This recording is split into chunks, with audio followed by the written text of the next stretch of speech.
जय जगन्नाथ। मु महापुर जगन्नाथ राजवैद्य श्री सुधांशु प्रसाद मिश्र ब्रह्म। यही स्नान पूर्णिमार पर 108 गरा जल स्नान करी महापुर तले ज्वरग्रस्त होती महापुर को यही ज्वर बाहर करने आमको ये सुजोग मिलता आमको धन्य मन कर कारण यहाँ हूँ आम वंशानुक्रमिक सेवा महापुर एपर्यंत जितकाक चली सबतक घरे जितकाक चिकित्सा होता है सहीटा ही चलता आज महापुर दशमूल मत खाई सारापर महापुर सुस्थ होता है। ये दशमूल साधारणतः 10टा गचर चेर छाली पत्र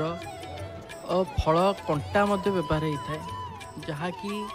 शालपन्नी कुष्ठपन्नी अंकरांति गोखरा ये जिनस गुड़ाक आसिक थाए जो आम स्नान पूर्णिमा पर सुखा हुए कुटा हुए कुटा हो सारापर चला हुए नुआ गामछारे चला होकर गुंडटा प्रस्तुत बाहर थाए ताकू आज आम पाक करके दिया हुए पाक करके दिहला आम मोदक प्रस्तुत करूँ यहाँ नहीं आम महापुर को दे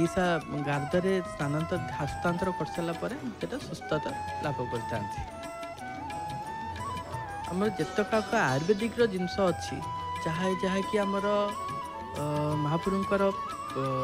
लगी दशमूल सबुतक आमर जेकोसी भी आयुर्वेदिक लोक पचारे सबुतक आमर ज्वर झाड़ा और शक्तिवर्धक पिंका व्यवहार हुए जेमिति कि शालपन्नी कुष्ठपन्नी एटा ज्वर पिंका रक्त परिष्कार कर गोखरा पेट ठंडा कर अंकरांति से ज्वर पिंका ही व्यवहार बेल जोटा बेलटा आम पेट ठंडा करने पिंका ज्वर पिंका व्यवहार हुए से जिन पिंका व्यवहार होता है। आमर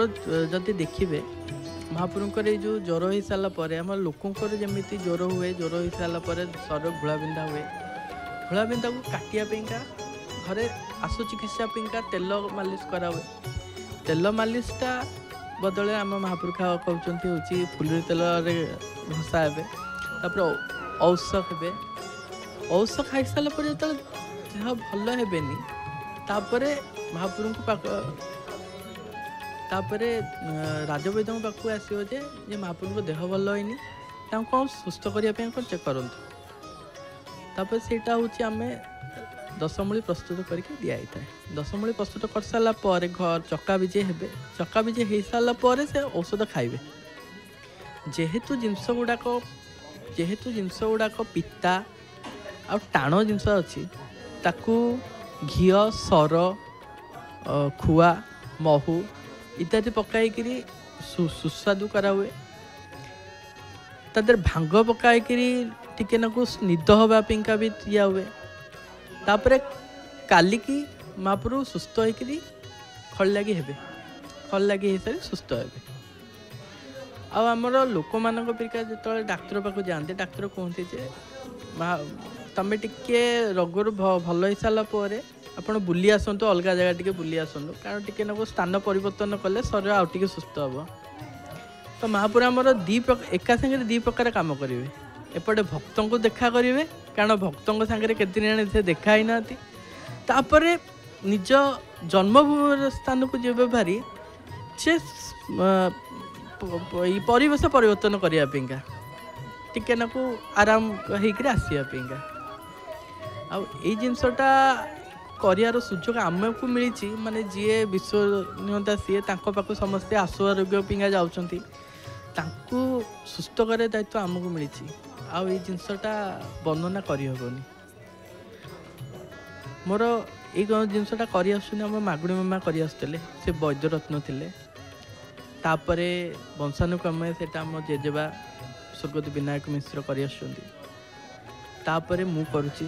मो करवा हो गला प्रायतः 22 वर्ष माने यही सेवा सहित जड़ित 21-22 वर्ष होगा कारण पिलादिन ही जेजेबा साहाय्य करी व्रत हो सारापर आउ टिके साहाय्य कली जेतले जेजेबा आर पारि गले सेतबेले 8 वर्ष हम मु कर जिनसटा आउ एटा मोर आई घर होती बड़ा बड़ सेवक थे तो से माने होती जो 108 गरा नहीं कर आमोरी मामू भाई अजा ये माने ही करथांती सुस्थ करने मत मिली माने आई घर होती जर पकेबे आउ मु हूँ जरूर बाहर करी ये जिनसटा खुशी खुशी तो कह आमर आत्मसंतोष कारण जाऊ आम तुम भल खराब करके आइल तुम जर पकईल मु भल करके आनली से भावनाटा आसी गोटे अत्यंत सुंदर ये जिनस लीला से ही कर मानवीय लीला देखते जे जेते देवता कले भी मु तमरी मान भितर जड़े जिनसटा जिनसटा कही होनी कौन कर